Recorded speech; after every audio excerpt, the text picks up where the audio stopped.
Hello, friends. This week's Lore Watch is going to come with both a spoiler warning and a content warning. We will be discussing the Sylvanas novel by Christie Golden. We will be talking about specific events that occurred throughout the story and its implication to that of World of Warcraft as a whole. As a result, please be warned that spoilers will be contained therein. We'll be also talking about themes that seem to be present in those moments. This includes themes of self-harm, death, loss, as well as gaslighting and other adult themes. If you are sensitive to these, it may be best to skip this episode. Thank you.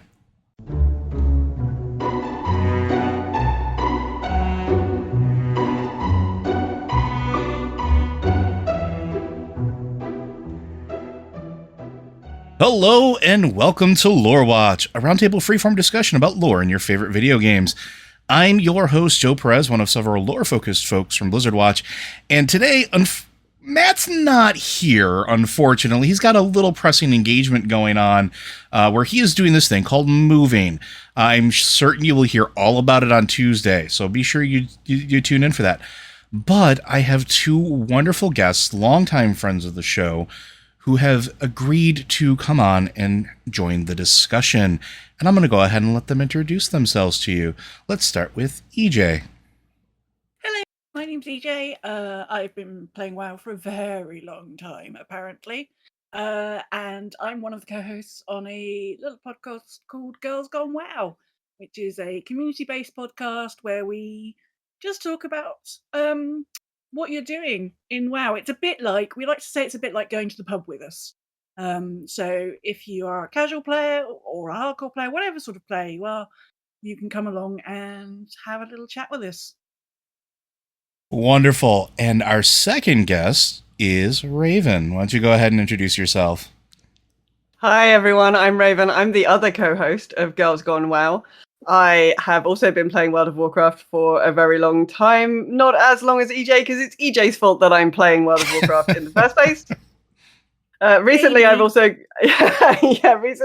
got into playing Elder Scrolls Online, and I do also Twitch stream a retro games night where we play things that are not World of Warcraft, but mostly it's World of Warcraft all the way down, and has been since 2009 in my case.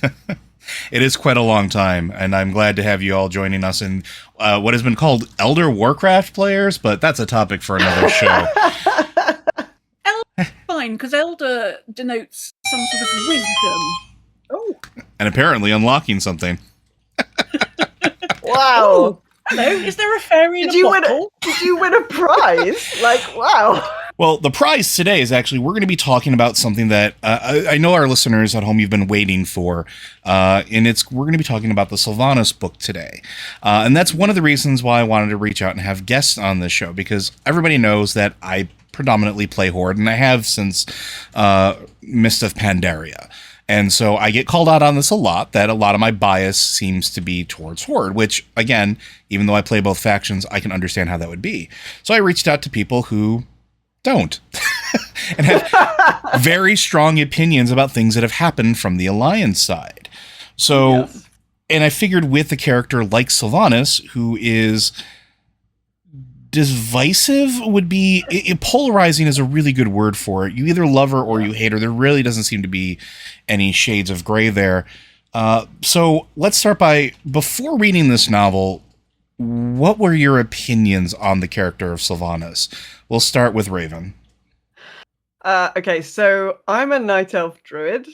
I'm only a Night Elf Druid. I rolled my main character on the 1st of January 2009. She is a Night Elf Druid, and she is the only character I have ever played to any degree. So Sylvanas has not exactly been my favorite person in the entire history of Warcraft for some time now.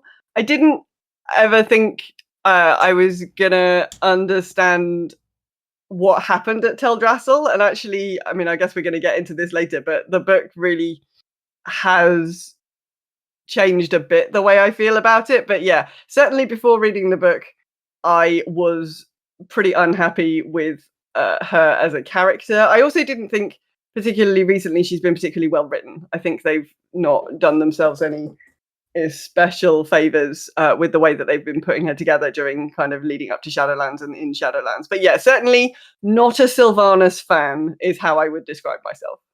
And what about you, EJ? I have so I mainly play Alliance, and I started out as a Night Elf actually, but I'm a gnome these days. I have always had sympathy is the wrong word. I have always had compassion for Sylvanas, even before reading the book, even before we got into the meat of Shadowlands, because I thought that anybody who had gone through the terrible experiences she did just with Arthas, forget anything else, just the whole thing that she went through with Sylvanas, that will do something. Like that would even them like that would hurt anybody. That would change who they are fundamentally. Even before you get into sort of souls being ripped out and that sort of stuff. So I always felt compassion for her for what she had been through, whilst not condoning what her actions were. And that's where I was before I came into the book. I was like, and also there were some things that happened with games. So obviously Teldressel happened, and the horror of the moment when I was on my Night Elf and I was trying to rescue the survivors, and I realized you can't complete that quest. You cannot rescue those 99 people. There is no way to do it. That moment in my stomach when I felt that, I was just like, this is terrible. This is absolutely terrible. And I'm normally quite completionist on quests, and I just avoided doing that quest again. I mean, I've done the stuff with Ysera in Val Shirar. Breaks my heart every time, but I do it because it's so powerful. So that's where I was with Teldressel, but all the way along I was like, I don't believe it. I don't believe the narrative that they're telling us, that just because there's this Night Elf going, but we've still got hope. I didn't believe that it was just a snap moment in Sylvanas's brain that was like, oh, well, because of you've pissed me off a bit, I'm going to burn a world tree. I didn't believe it. And I was like, there's more going on here. And I've always said that the worst thing that could ever have happened to Sylvanas is that she gets her humanity back. Because obviously Arthas ripped part of her out. And now whether that was that she was somehow made whole and alive again, or she got her soul back, I wasn't quite sure. But I always said that's the worst thing that could ever happen to her, because then she will become the Ranger General. Mm-hmm. And how is she going to ever live with herself? And so that's where I think I've really enjoyed her as a character. I think she's very complex, and she's one of the few female characters in WoW that's always been complex. Mm-hmm. And not in a bad way, right? Like not in being fridged, not in having her things being completely dictated by who she's in a romance with. Yeah, and this is the problem. For so long there, I mean, the point where you used to be able to click on Jaina and she'd say, "Shh, I'm thinking." As a woman playing a video game, women have not been well represented anywhere, but obviously in Blizzard they haven't been well represented until more recent times. Whereas she has always been a very strong character. So even though she was on the opposing faction, she was always fascinating. And that's one of the things you hit on, something that I was going to bring up. And I think this is kind of an important distinction with this book. There are a lot of people that are on the fence about whether or not to read this book. And actually, one of the questions we've gotten a lot recently, whether it's in DMs or through Twitter messages, emails, is should I read this if I don't like the character? And I'm going to say yes. And you would agree with that? Yeah. Part of that is because there's been a lot of story gaps surrounding her for over the course of 20 years that this game has been out. Mm-hmm. 25 if you include the RTSs. Everything about her past, we've been given little tiny snippets. We've been given bits and pieces, and it sort of fit with, I don't want to say the mysterious motif of the character, but for lack of a better term, she wasn't a very open person by the time we have started to interact with her. And what Christy Golden had the free reign to do here, I believe, especially because she works so closely with the narrative teams and she works with that group of people. By the way, hi, Steve. Hi, Ann. She understands that part quite well and brings it to the story. And one of the interesting things about this book, for those of you that are also on the fence about Warcraft books, is unlike other ones, this is all framed in terms of a conversation. And I thought it was a very interesting literary device to utilize, where it's a conversation between her and Anduin in the Sanctum of Domination as she's trying to sway him to the side of the jailer. And I thought it was very telling that at this point she decided, I'm going to just be honest. I'm going to tell him everything that happened because we're so close to the end of the plan. There's no reason to be afraid of it anymore. What did you guys think of that? EJ? Yeah. Or Raven, either one. No, I thought it was a really interesting framing device, and it's interesting because you can see the scene, right? Even because they did the cinematic where she goes and like you see him in his bubble and they have a conversation. So you've got a sort of visual reference for it as well if you played through the game. I just thought it was a really fascinating way of having that conversation, and also because it allowed Anduin to respond to what she was saying and point out some maybe home truths to her that she maybe hadn't quite got to or didn't want to admit to herself. And it was a very interesting framing because you got to hear a lot of stuff from her own retelling of her life that we've never heard before, that was fascinating, just completely fascinating, and really filled in some blanks. But then the framing allowed Anduin to challenge some of those thoughts and to challenge some of those interpretations, and actually helped you sort of see the character's change of mind about some of the things that she'd been told, particularly by Zaval, and how she'd been essentially gaslit. Like Anduin really helped her to sort of understand that. So yeah, I thought the framing of the narrative worked really, really well here. I thought it was very strong, especially since we were talking about this a little bit on Girls Gone WoW. Christy had a really difficult job to do here. Oh yeah.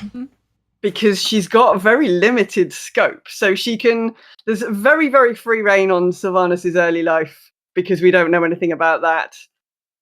So that I felt was really the strongest part of the book for me.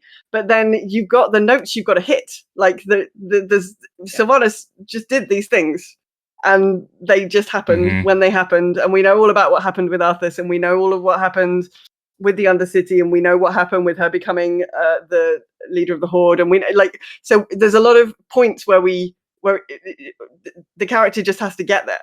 And Christy doesn't have any kind of control over those. They just exist.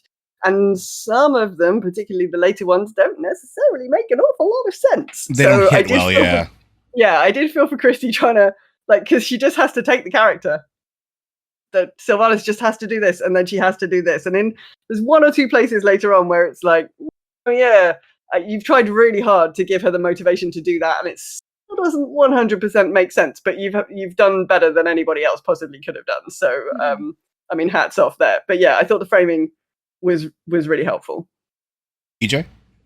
I think Anduin becomes, so if you've not read the book and you've been on the fence about it, Anduin becomes us, the player.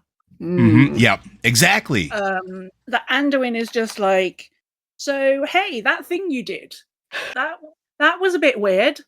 That seems like quite, she says, trying to think of a way of not swearing.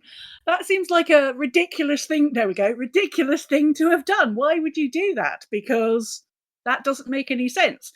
A lot of questions that we've all had along the way, and that's why Anduin works, and having a conversation with Anduin works so well. Because we've all had questions, and some people have had questions about her all the way along. Some people perhaps would just be like, Teldrassil, what was that about?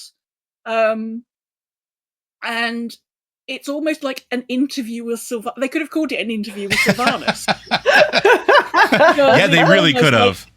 It's almost like, welcome to the show, Sylvanas. So, hey, what was your early life like? But done in a much more beautiful way. because she's trying to bare her soul. She feels like she's on the doorstep of a whole new world, but a whole new existence. I'm sorry, my but she is like, she still at that moment, she still believes everything because of the way that she's been manipulated. She was treated so badly by Arthur. She's been manipulated by the jailer. She just doesn't want anybody to have to deal with the pain and the suffering and the torture that she has. And she's become so tunneled into this. And she's like, I have to do, like, if I have to tell you my entire story to make you believe, then I will do it. There's a desperation about her. Yeah. And there's also slightly there's a gentleness about her in the way that she talks to Anduin, which seems really weird because she's never been a gentle character as far as we know. We're going to get into why that is in a minute, though. Yeah. Before we go any further, I want from at this point, if you've listened to the first 15 minutes of this podcast and you've been on the fence about reading the book, go ahead and read the book. Pause now and come back and listen to the rest of this later. Because what's going to happen from here on out is we're going to be talking about specifics from the book, and there will be spoilers. I hate to put it like that, but the book's been out for a while. We've given everybody, I think, 6 weeks at this point. Yep.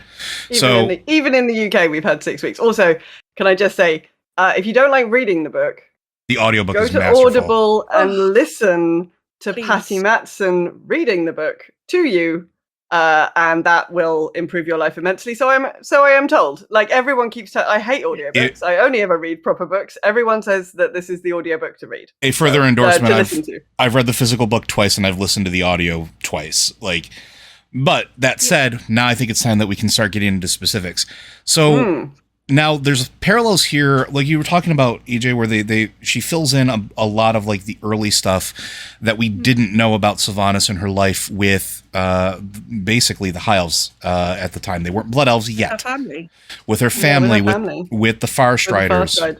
Yeah. And the things that we knew before this is very, very limited. We know that she was the youngest Ranger General ever to take the mantle.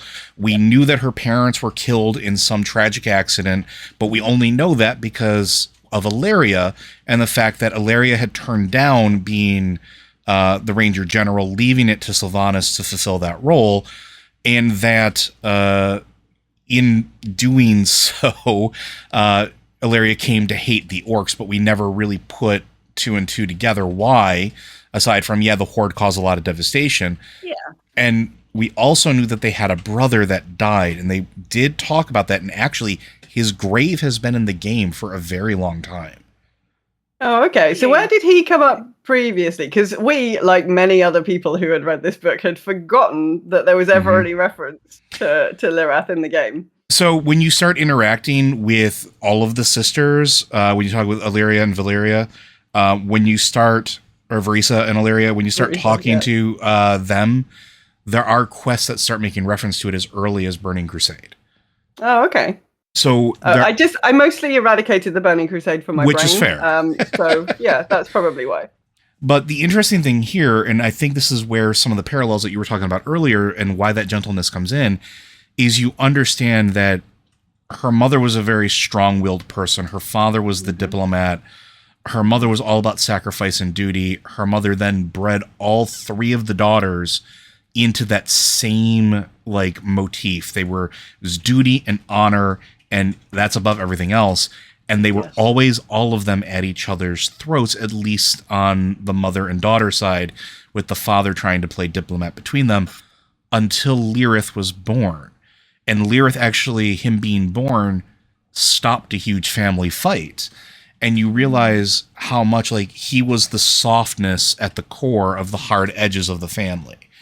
He was the voice of beauty. He was the realization of everything that the Farstriders and the Ranger General were sworn to protect. And that's, I think, an important framing. What do you think about that? Yes. I mean, yes, because of their duty and their sacrifice, somebody like Lirith could be themselves and could be the gentler person, didn't have to be involved in warfare and violence and diplomacy. They could just exist freely and not have to worry about those things. And I suppose that sort of innocence is the thing that Sylvanas is trying to fight for all the way through. All of this is to get back to that point where it's all okay. The struggle is gone. There's no loss. There's no suffering. You can just exist and it's okay. And Lilith was all of those things. All of those things. She, the moments when, she first gets to see him and she pledges to look after him and she pledges to look after I forgot what she calls him. Little Lion. No, Little Lion is Anduin, isn't it? Little Lion is Anduin, Little Lord's son. Little Lord's son, sorry, yeah. Yep. Yes, her little Lord's son. And then just reading about sort of how she looked after him and how she wanted to protect him from anything, the point where she didn't want him even to learn how to pick up a weapon or to protect himself because she wanted to shield him from all of that. And then she goes on to want to shield the rest of the universe from, she takes her the responsibility she had as the Ranger General, and she now takes that and she now must protect everybody because of her grief of losing both her parents, and that sort of comes in the book out of nowhere. You're just like, oh, they've gone off to do a thing. Oh, they're dead. It's a bit of a sort of like, hold on, I was just reading about them. How did that happen? And I want to get to that because I think that's also another important keystone of Sylvanas as a character. But I want to hear Raven's take on the first part with Lilith. Yeah, I mean, I don't think I can add much more to what EJ has said, really. I mean, he was just everything in the world that she wanted to look after. He was the most precious thing, and she wanted him to be able to, do his music and have a beautiful life in the court with the royal, in the royal palace, doing all these amazing things. And of course, his desire to help later on proved stronger than her desire to protect him, which was deeply, deeply tragic. But yeah, I don't think there's much I can add to that, to be fair. So what EJ was alluding to, and I think is another important cornerstone, is when the parents' death coming out of nowhere, it is and it didn't, right? Like, we all kind of knew that it was coming at some point if we knew the background, right? And we know that she had to become Ranger General at some point, and the only two ways that happens is the Ranger General dies and the heir takes over, or they retire. And they didn't talk about any of the Ranger Generals retiring, ever. Yeah. Right? Isn't a retiring sort of a role. No, exactly. So in the book, they go off and they wind up getting news that the parents had been murdered. The entire party of senior Fire Striders. And when they go to investigate the scene, she brings Nathanos with her. At this point, we've gotten to see the burgeoning relationship there, as he is an uncomplicated but stalwart companion who understands her role and her tribulations more than any of her friends do, actually. Understands the bucking of what are expectations and trying to find your own way within what is told is going to happen for you. She brings him along because he knows Horde activity and she suspects that it's the Horde. And before this, her sister and her were trying to convince King Anasterion that they needed, and her mother, that they needed to do something to help the Alliance out against the Horde, because if they are that big of a threat, it's only a matter of time before they come for them.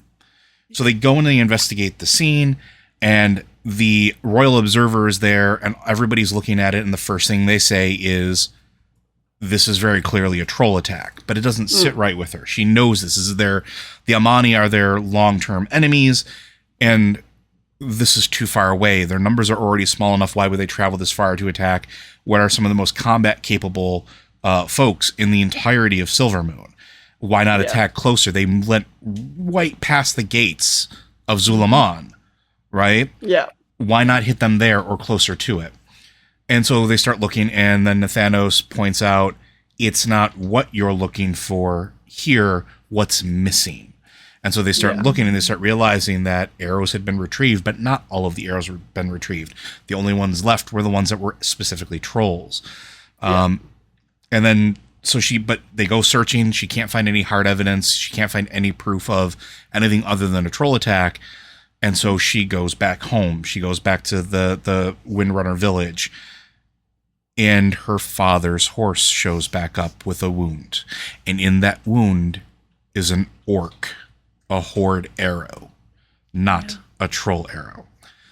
She takes this evidence and she brings it to the court, which she had already established at this point she did not trust. She did not like going to court. She did not like dealing with highfalutin, sort of prim and proper types. That was not who she was.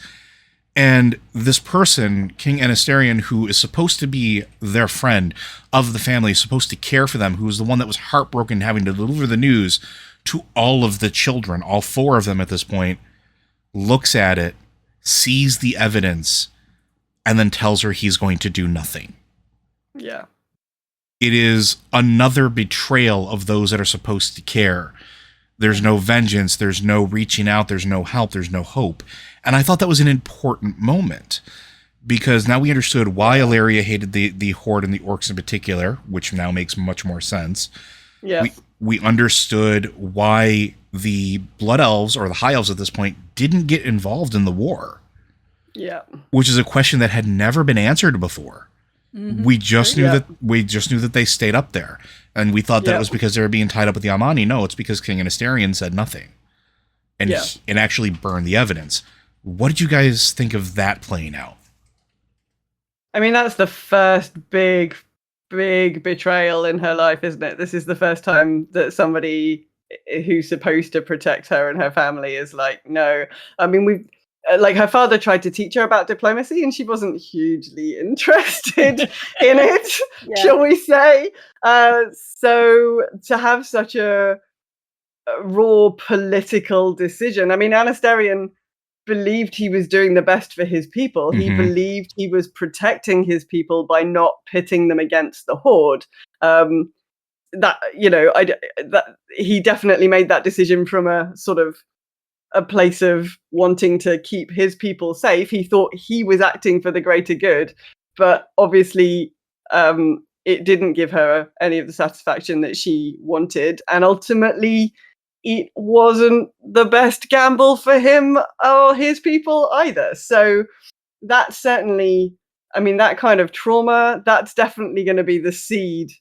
Because if he'd done something then maybe none of the rest of it would have happened. Like, that is the pivotal moment. Like, he could have responded in force. Maybe that would have helped the Alliance see off the Horde. Maybe it would have been, like, maybe everything would have been different after that point.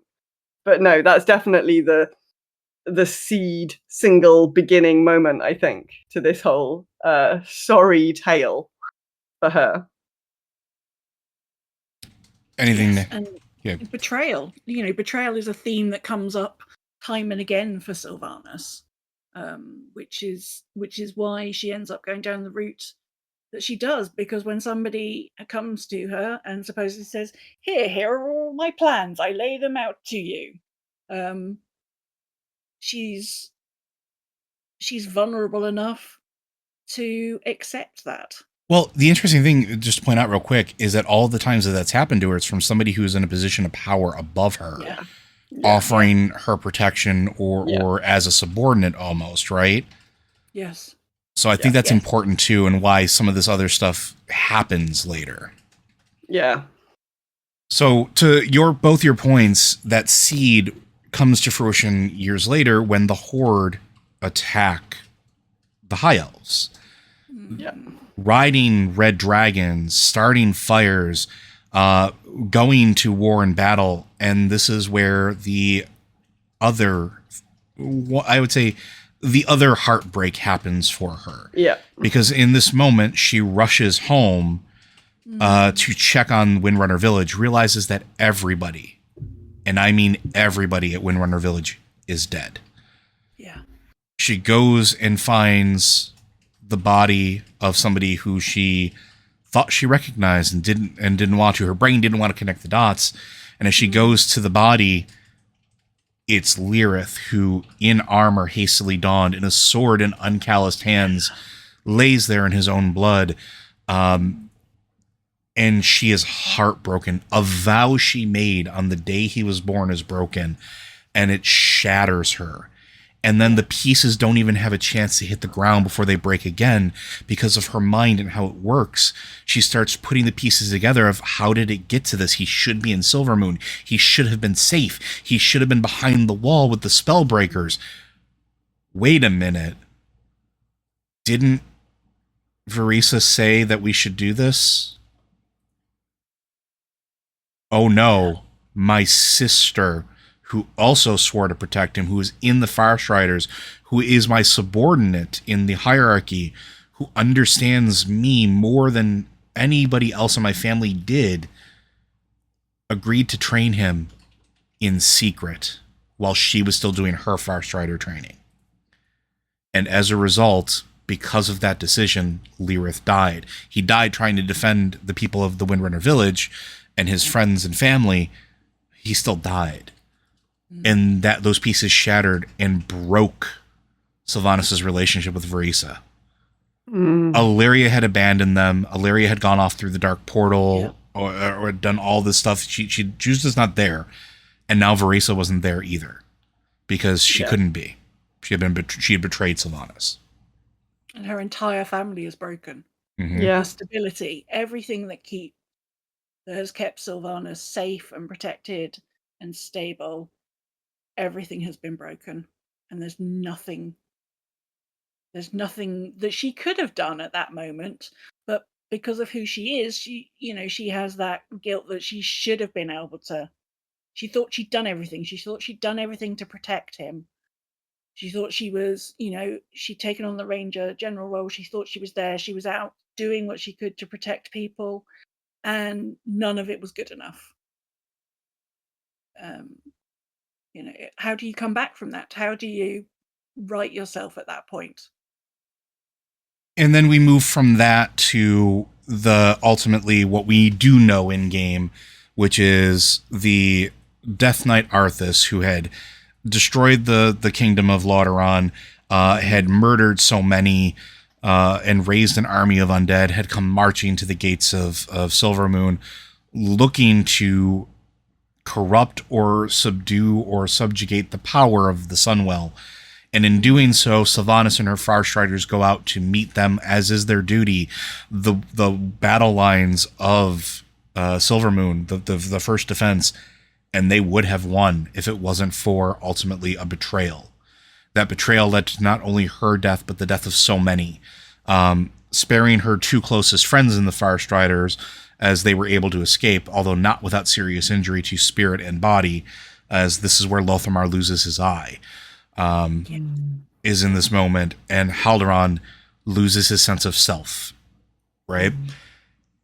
We see the raising of her as a Banshee, where in the game, it's a thing that just happens, and she's portrayed as much of the undead, but this is now another problematic point, another cornerstone of this, is she's forced to serve, but she has her mind about her. And the horror of that, being trapped in your own, at this point, incorporeal body. Yeah. Being forced to do things like kill your friends and family, kill the innocent, like the order to kill the innocent first that Arthas gives. Like I had to walk away from the book for a couple minutes, and then before I came back, because it's like, that's such a, it is the ultimate perversion of somebody who has given their life and made that vow. And I'm going to stop talking so you guys can. No, I mean, and that's probably, I mean, that'll be why I've always had sympathy and empathy for her. Because if Arthas had ripped away almost everything everything that made Sylvanas the person that she was, the Ranger General that she was, then she could have just been a mindless husk who was an incredible fighter. But he doesn't. He purposely leaves enough of her in there so that she is cognizant of what she's doing, but she is powerless. I mean, the torture, the mind Yeah. games, the torture. How can you expect anybody to be able to deal with that and come out the other side and go, it's fine, it's okay? Like nobody, nobody can.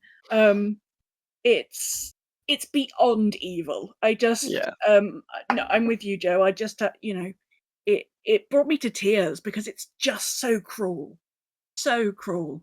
Everything that she's just gone through, and now this happens to her, and there is nothing she can do. Yeah, I mean, it definitely underlines the pure evil of Arthas at that time, and his mindset. And yeah, he's just looking for ways to torture her specifically, as well as murder all of these other people, and achieves it very well. I thought this section of the book was definitely the most powerful, I think. Mhm. So everything, this whole section about sort of the death of Lirath and then coming up through this through the making of the Banshee, I definitely think was the bit that that I thought was the best, I guess, the most powerful, the strongest bit of the whole narrative as Christie has woven it. But very, yeah, amazing stuff. Definitely lots of emotions for everyone here, and you can definitely see you can definitely see the root of Sylvanas as the sort of slightly desperate person who can be won over by the jailer. That's, you can see those roots here for sure. Absolutely. And the emotional hits don't stop there either, right? Like Mhm. from here we see the clawing back, trying to obtain her freedom, and then the struggle once she does so to get her body back, which had been being kept specifically as another torture device for Yeah. her, to her gaining freedom, to her breaking away from the Lich King, to her developing a plan and the Forsaken truly becoming born as she tries to fight back against it. Not just. You also see in this section, you also see in this section the real, like, strategic thought of the Ranger General. Like, a lot of these plans, a lot of the things that she has to do, this is all long game stuff. This is years at this point. And you can see the, like, tireless work towards a very far off goal that you need to just keep going, but think very strategically and very kind of big picture, and not get put off by things that you have to do in the meantime that don't move you immediately towards your goal. It's just kind of, you definitely see the strategic Ranger General Sylvanas in this sort of section of the narrative. Like, you definitely see how she is different from other characters that have been subjected to that kind of torture, and you definitely see her strength because she can do that. She can still think about, okay, so what is the long-term goal here? Well, I need to leave. I need to get my body back. I need to, like, raise the Forsaken or pull the Forsaken together around me. And she's still able to think about long-term strategic goals, work towards them, in a way that, most people would have, even most fictional characters, would just have shattered into 1,000 pieces and never have pulled themselves back together. And then we get to see even further emotional despair from that too, right? Because after getting everything together, after taking the Undercity back, there are missing pieces. There's nobody to ally with at this point.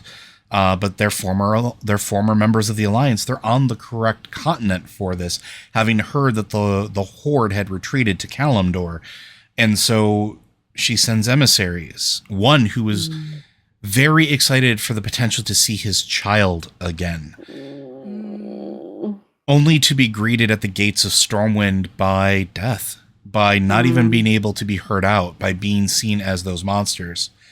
She then goes and tries to reach out to Lothamar and Hollandrus, basically trying to recapture her friends. Like, these are the people who knew me best in life. But she overhears them and hears what they think specifically of her. That monster that decimated our city, that was not her. Our friend died a glorious death protecting those she loved. That can't be her. They're only monsters. And it breaks her heart even further, even though she wouldn't admit it. These are two more extremely powerful things that occurred in a very short period of time in the telling of the story, even though they were years apart. Yeah. And there's hints about one of the things that the book does really well is shatters that idea that Sylvanas, once she becomes the Dark Lady, is unfeeling, Mm-hmm. unloving. There are little nods to it all the way through in the game. Not just thinking about Nathanos, because I think quite early on you can tell that something going on with those two, isn't there? In game, you're like, when you've been at a party and you see your friends and you're like, there's a thing happening. Yeah, It's a before bit they like declared that. it. Yep. Yeah, it's a bit like that in the game. You're like, is that, are they? But certainly with her former friends talking and saying, that's an unfeeling being. There's no love, there's no sympathy, there's no shred of the person we knew there anymore. Well, there clearly was. There clearly was. Not everything had been taken away. Which, again, like I said, given everything she's been through, is incredible. You can go through all that and still there is that little bit of compassion, and the compassion she shows towards the Forsaken at that point, and that her whole motivation is based on compassion. That's the big thing about Sylvanas. Mm-hmm. She doesn't want anybody to go through the hardship she has been through, and so that the underlying point of that means that there's some compassion there. And along feeding into that too, the thing that we see after that is her searching for Nathanos, where we see that compassion, that devastation of finding him, seeing him completely as a desiccated husk of his former self, and then being there day in, day out, trying to get him to claw back from what it is to like be so far under the influence of being the scourge, being this body, to where he emerges and she starts to have an anchor again, an anchor she doesn't have anywhere else. And you realize the depth of her compassion, because if it was purely a strategical standpoint, she didn't need him. She wanted him. She could have found another champion. She could have found a servant as good as him. It wasn't about that, though. And I think that's really telling. Yeah. The thing that surprised me the most about this book was the way it made me actually really like Nathanos character. Yes! I've hated him for years until this book. Yeah. How do I suddenly like Nathanos Blackcaller? What the fuck is going on here? Oops, there you go. That's your one. That's our one. Pumpkin. I mean, from back in vanilla, where you had to take 40 people to go and like murderate him outside his farmstead with his two big duggies. Like nobody's ever had a good word for Nathanos. Ever. And we were all at the beginning of when they brought that back at the beginning of Shadowlands. We were all so happy to be able to go and kill Nathanos again and again and again. And after reading this, I feel a tiny little bit guilty, actually. So yeah, Christy did an amazing job at the relationship between Sylvanas and Nathanos, and about fleshing Nathanos out as a character in his own right, and about setting out what he means to Sylvanas. I'm going to rush through some of the other stuff just because we only have so much time, and I want to be respectful of your time as well. But from here, we see a lot of the other major events and things that happened. The induction of the Forsaken into the Horde, what that actually meant and entailed, the respect that Sylvanas actually started getting for people like Cairn, who spoke on her behalf to the Horde, understanding the political nature of it, but also understanding that they weren't the same political creatures as the Alliance was, as particularly the elves were when she was growing up and in life. And then we start to see all the tragedies unfold, the war, the coming together against the Lich King, everything that happened with the lead up to the Wrathgate and the fallout from that. There's a ton of background on that, and Putris as well, specifically. That bit, that moment was like phenomenal, right? Oh, wow. Okay. All right. So again, she's being betrayed. She's More been betrayed betrayal to again Sylvanas. by somebody Yes. that she raised up from nothing. Yeah. And then from there, we get to the point that we thought we knew everything about too, which is her. She wasn't there for the death of Arthas, and we knew that was a sore point. When the Lich King fell, it was the heroes and Paladin boy. I can never remember his name. Ice Boy Tyrion. Tyrion, thank you. But we were the ones there. She wasn't there. She didn't get her revenge. She wasn't present. This thing that motivated her for so long. So she hurls herself off the top of Icecrown. And what we were told is that she sees nothingness. Yeah. Because Yeah, that's... does she says blackness or nothingness. It's one of the two. It's like, the endless void of darkness. Yes. But that's what she tells us in game. Yeah. Now we get to know the truth of it. And this is where things start to take a turn as far as filling in everything that happens currently. Yeah. We always suspected that in that moment, and I want this marked, folks at home. I said this when Anne was still on the show. That the Valkyr brought her to the jailer all the way at the beginning. It was either Helia or the jailer. But we see that she is brought to the maw. She is brought and felt all this torture, this anguish, and she is ripped from that torture by the jailer and given his $5 movie pitch, right? Yeah. Here's what I'm trying to do. Here's everything that happened to me. Here's what I want from you. And here's how we can break this. And he does the one thing that he knows will work on her. And I made this comment in your chat on the live stream, and I think it actually holds true. This is where the gaslighting of Sylvanas by Zoval begins. Yeah. All these tragedies, all these injustices. I know your life. I've watched you for years. You were done dirty. This is not how it is. And I want you to be an equal, not a servant. I don't want to promise you something. I want you here with me as an equal so that you can make your own decisions. He knew every single word, everything she needed to hear to tick every single box. Yeah. I mean, this is something we were just saying on our show as well. So there are 3 characters you get to know about in this book that you don't know about through other means. One of them is Sylvanas, one of them is Nathanos, and the other one is the jailer. Yeah. Like, I understand the jailer's how the jailer works, and actually he's much more fleshed out as a character in this book than he is in game. And I'm going to say that I think that's a mistake on Blizzard's part. I think they I don't think they've done a good enough job of fleshing him out in game and giving him kind of, from playing the game, I've not really understood his motivations as a villain, or not necessarily his motivations, but he just wasn't very convincing. He's more convincing now I've read this book. Like, Christie's given him the backstory that I felt like I needed. I think he's a character at odds, and I think this book proves it. And I want to run this by you, and this is what I got from this section specifically. He is a mastermind of behind the scenes that has had millennia to try to put his plans into action, and we don't know how many steps have been going on, but he's always been a background character, and they specifically call this out in the book, particularly where Sylvanas is traveling with the Valkyr to the various regions, such as Revendreth, where she finds Zul'jin. I'm trying to think of how to phrase this specifically. He doesn't want to be seen.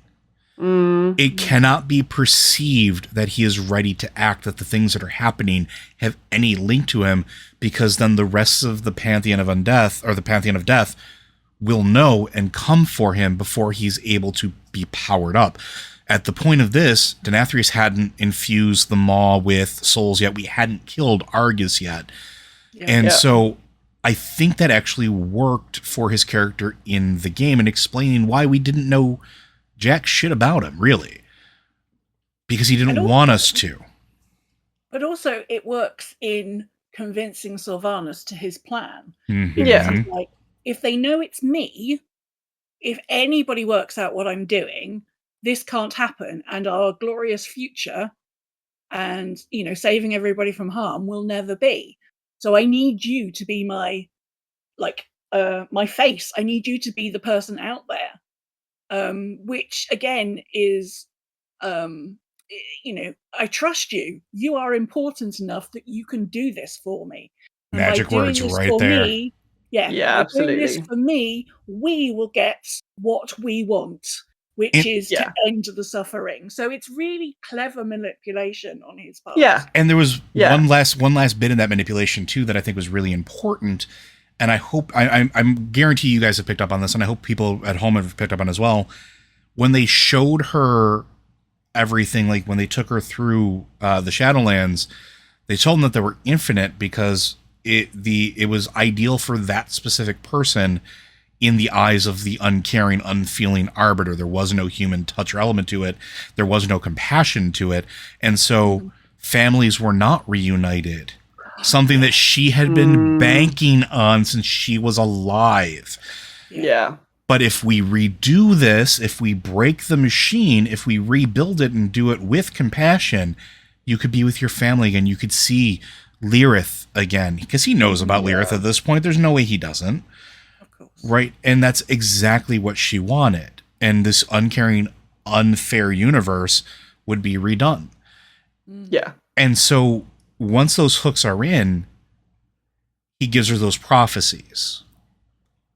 Prophecies that Anduin rightfully calls out at one point in the book of, don't you see he put all of those in, and I'm paraphrasing here. Yeah.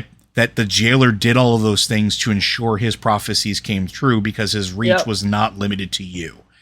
Yeah. And that's when the doubt starts creeping in. That's where the shell that she had built around herself, the armor starts to crack and break. And that's why this conversation with her and Anduin has been so important. Yeah, this is why it's so important. Yeah. I mean, it's certainly, I certainly have a better idea of how incredibly manipulative the jailer is at this point. I guess I do have a problem. Like, I can read Christy Golden books all day. I can absolutely read Christy Golden books all day. Absolutely fine. Anything she writes about World of Warcraft, I'm going to read it. It's fine. But if you play the game, none of this is apparent. None of it's in there. Yep. And it should, if you're going to make a complete product, then it kind of should be in there somewhere, or there should be some allusion to it, or it should be clearer, because in the game, Zoval is a very unconvincing villain, and it's not not clear what's going on. Whereas what Christie's done is really taken some really shoddy writing in game and really backed it up and filled it out and like turned it into an amazing story. And the conversations between Sylvanas and Anduin in game, the cinematics, while they are very, very good, could have had more allusion to this, right? They could have had a little bit more and maybe bridge that gap. So. Yeah, absolutely. So then this begins the mark of the descent, right? We see all these things start to come to happen, these major events, the Broken Shore, the Alliance, and the Horde trying to fight together, the fall of Varian Rin, the fall of Vol'jin, Thrall almost dying, her becoming war chief, and then being forced to work with the Nathrezim, who, if you read earlier, were instruments of her torture and were instrumental in what happened. And all of this sort of plays together and pushes her towards all these goals. Like, she's reached by Mal'Ganis, a child of the blood, where he says, by the way, you've accepted the jailer's terms. You're his partner now, or not even your partner. You serve the master, which is telling. And she was like, no, he's my partner. And Mal'Ganis just goes, whatever. Yeah, I think it's interesting because Zoval's gaslighting of her is so complete at that point that she's bought it. She's bought it. She's absolutely, totally sold. And Mal'Ganis gives it to her quite straight, and she's like, "No, thanks. No, you don't get it. I see things. See things clearly. I see things my way." And Mal'Ganis obviously is like, "Well, this is going to be fun, so we'll just let that happen." Popcorn, it'll be fine. I thought that was very good, and this does begin to help you understand where we're going to get to a bit further along, because she's so bought in now. And this is sort of the point, because we're running out of time rapidly here, and there's so much we could talk about with this book and everything that Christie did here. But ultimately, that starts the framework and why a lot of the things happened.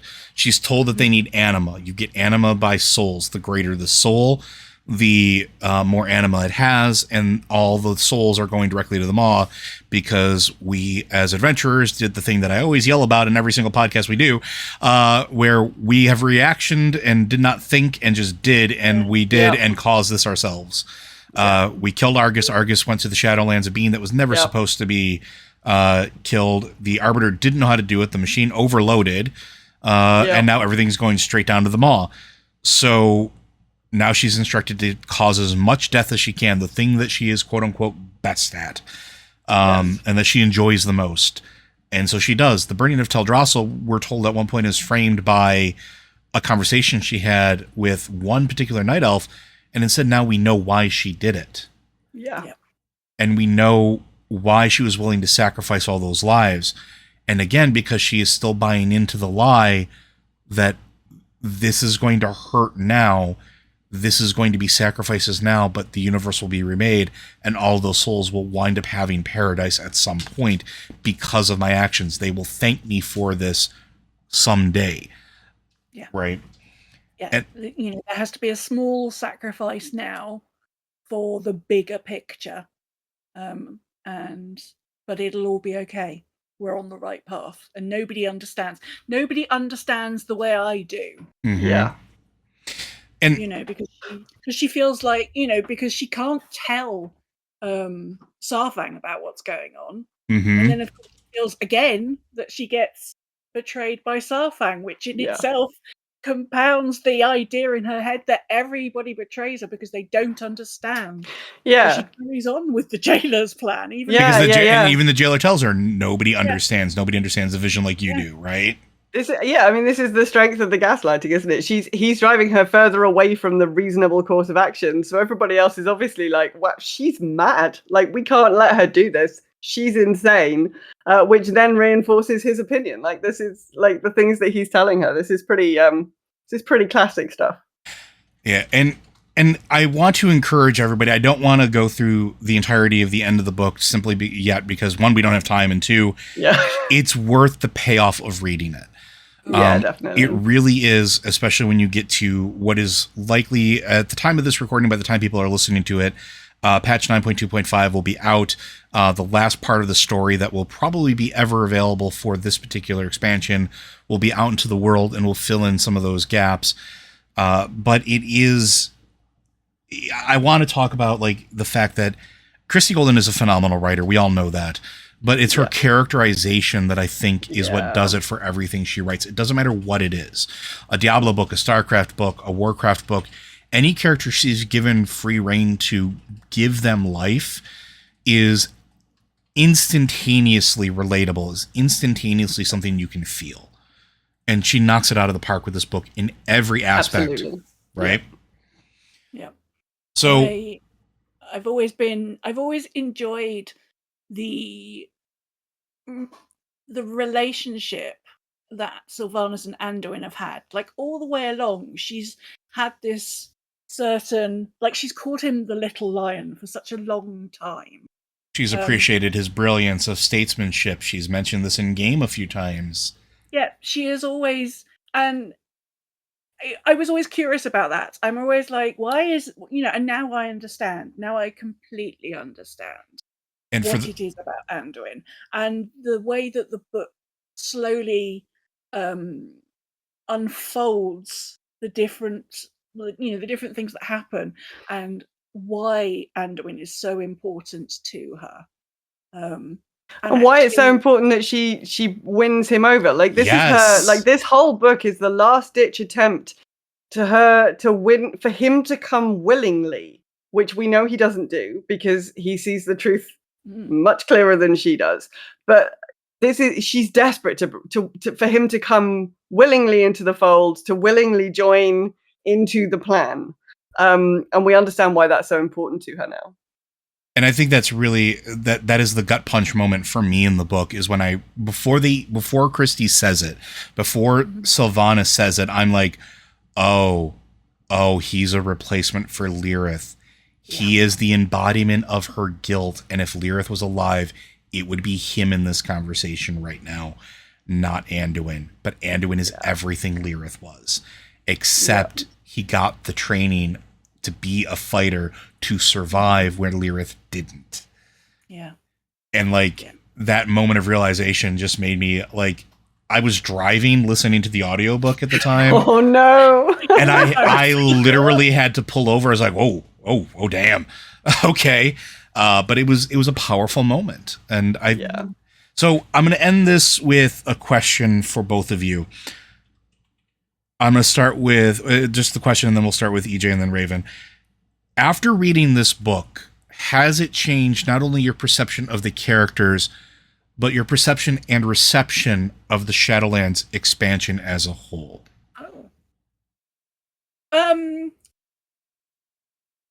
I think it's just confirmed what I've always said about Sylvanas. As I said at the top, I've always thought that there was more. I never saw her as just this violent banshee. I always thought that there was a lot more going on, and it has filled out what I imagined that could be. So it's, if anything, it's just sort of confirmed and reconfirmed what I thought. It has certainly made the Shadowlands. It makes me wish for the Shadowlands expansion we should have had. And I think there's lots of different reasons why we didn't get the expansion it should have been. I think everybody who's managed to keep going over the last couple of years has done an incredible job, no matter where they work or what they do. You know, the last couple of years have been terrible. Yes. But it makes me sad in my gamer heart for the expansion we could have had, because the storytelling they do tell in Shadowlands is very good. I enjoy the story that they tell. I've enjoyed the cinematics. I've enjoyed the questing. But it leaves that sort of tiny, sad moment that actually Shadowlands could have been so much more than it ended up as. Raven? Yeah, I think I'd agree with that. I certainly have a much clearer understanding of Sylvanas' motivations and where she's come from and how she ended up doing the things that she did. Do I forgive her for burning Teldrassil? No. No.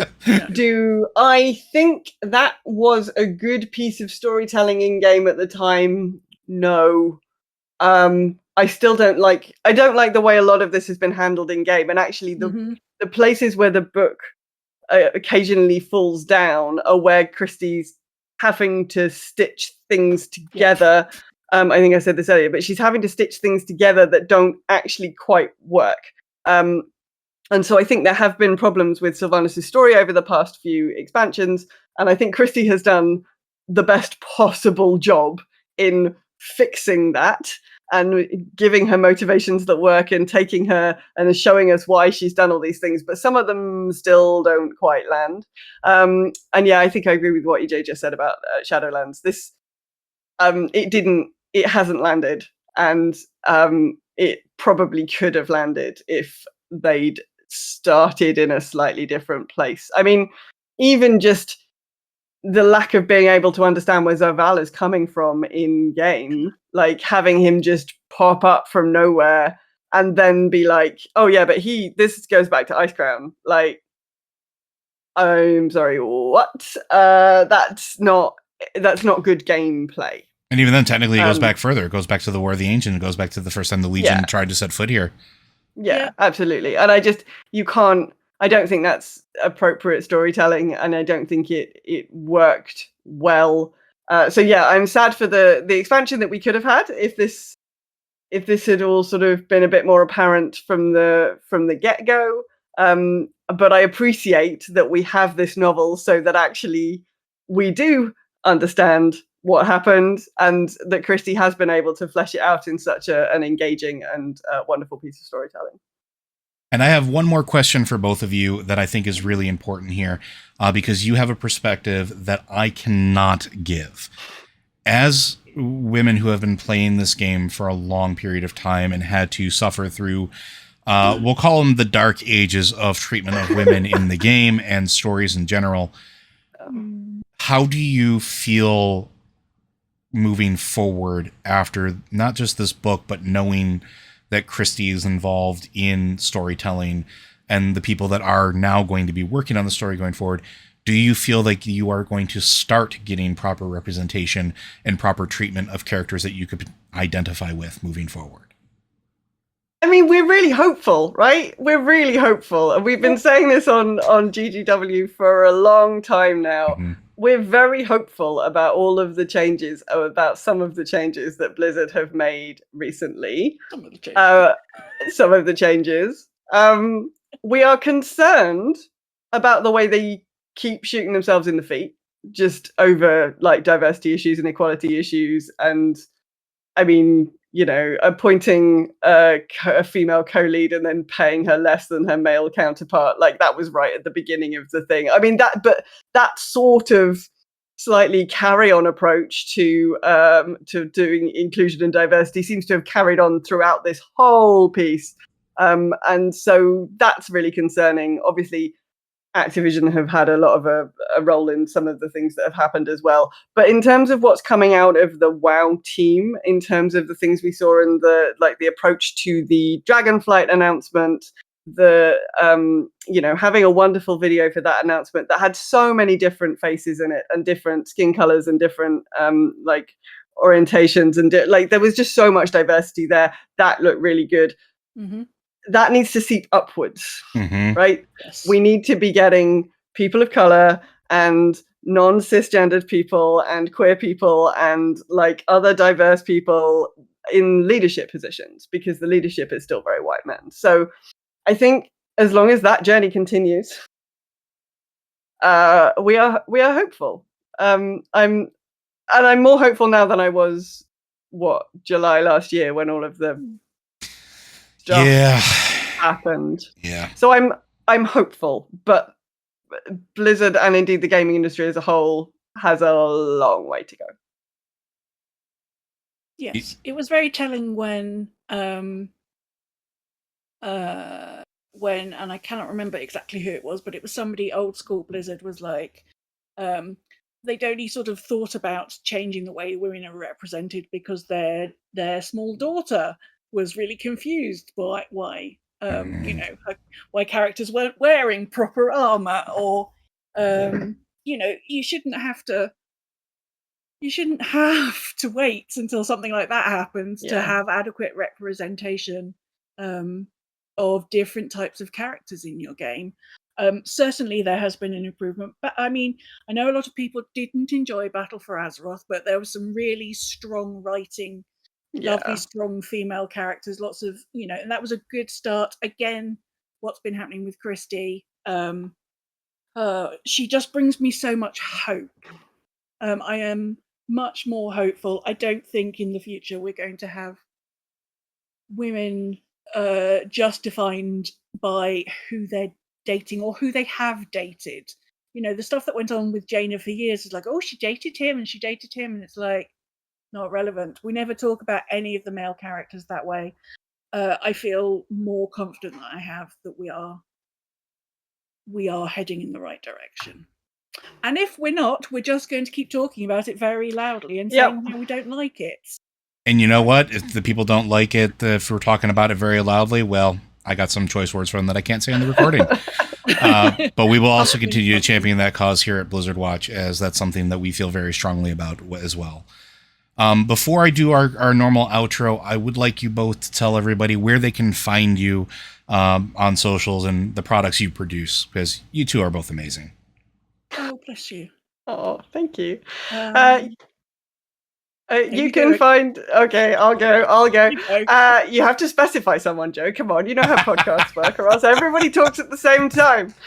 You can find Girls Gone WoW on the Warcraft Radio Network. You can find us on Twitter at GGW Show. You can find me personally at Silky Raven. If you want to join in the wonderful GGW community, you can find us on Discord at girlsgonewow.net/Discord. And I'm usually on Discord because everybody's on Discord. It's an amazing way to keep up with the community. I'm also on Twitter. I'm totally_EJ on Twitter.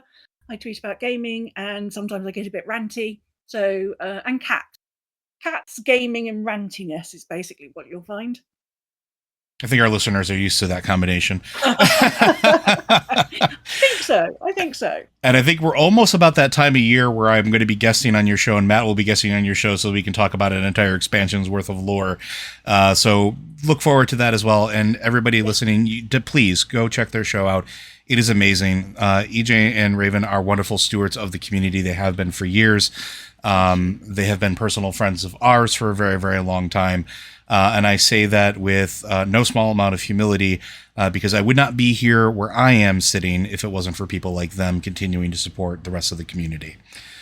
There is a really good community, you know. I know that people talk about gaming communities, but there's a really good, strong, passionate, friendly WoW community out there. Sometimes you have to look.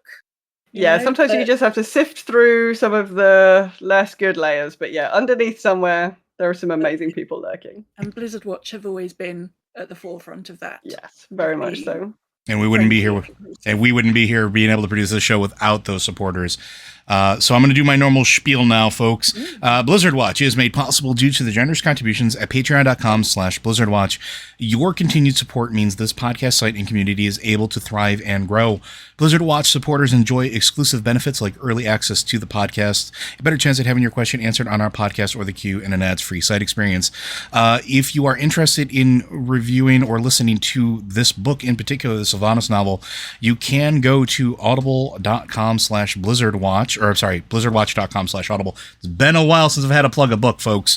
blizzardwatch.com/audible. Sign up for 30 free days, and you can go ahead and download this wonderful. It's borderline a like audio drama almost, with the way that they do with the way that Patty Matheson does the masterful voice work.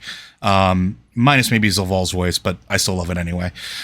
So feel free to check that out. And as one last reminder, those of us at Blizzard Watch continue to stand with the community at large, the employees of Activision Blizzard, the game industry as they continue to unionize successfully. Congrats, Raven, QA. And because we have a Raven on the show now. Not me personally, no. But congrats, Raven QA, as they continue to work towards and demand a better tomorrow and a safer work environment.